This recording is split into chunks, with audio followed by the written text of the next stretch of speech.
When a pregnant woman starts attending antenatal visits at a health facility and then just disappears at some point, we say that she is lost to follow-up.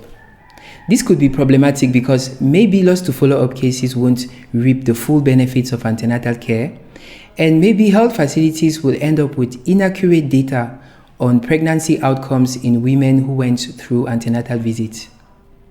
About 2 years ago, a group of researchers at the Yaounde Gynaeco-Obstetric and Paediatric Hospital conducted a study to determine factors that could be associated with loss to follow-up in pregnancy.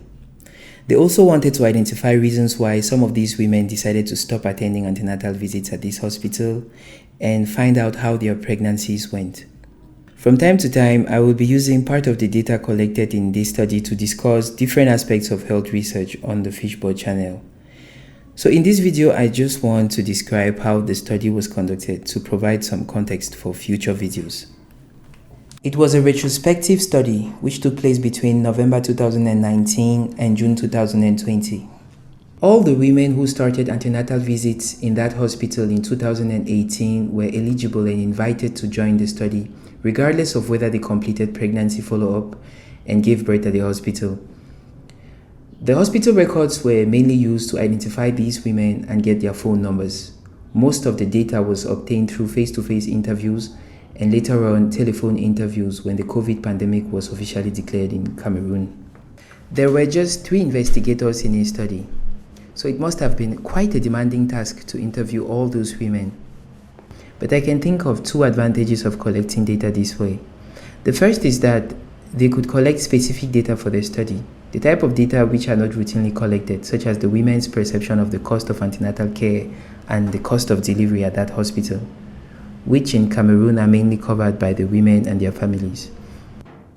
The second advantage is that they could actually talk with those who were lost to follow-up and directly collect information about why they interrupted their visits, as well as what happened after their last visit.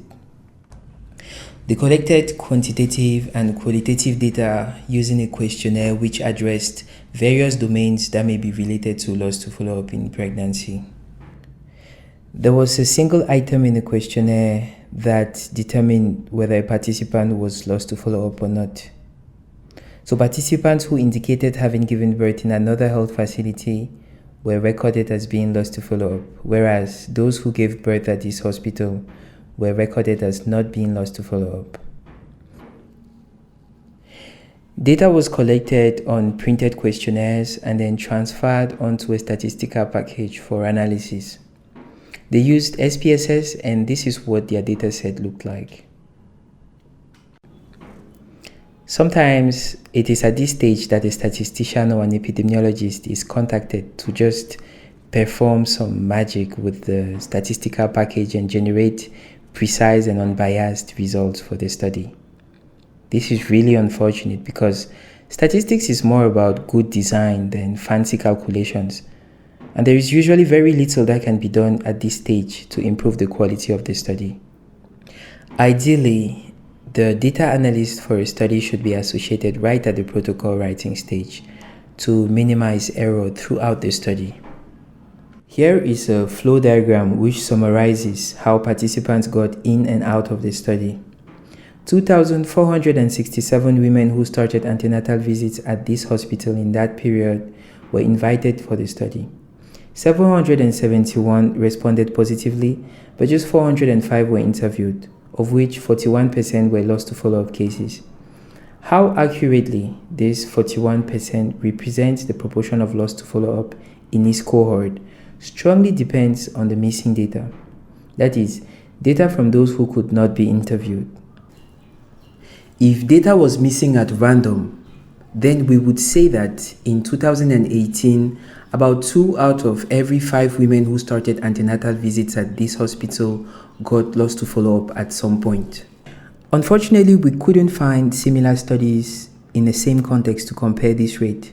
However, we found a study that evaluated a pregnancy follow-up strategy implemented in many sites across low and middle income countries.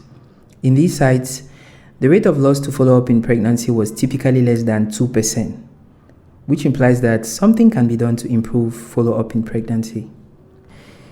These are the main reasons which were given for interrupting antenatal care at this hospital.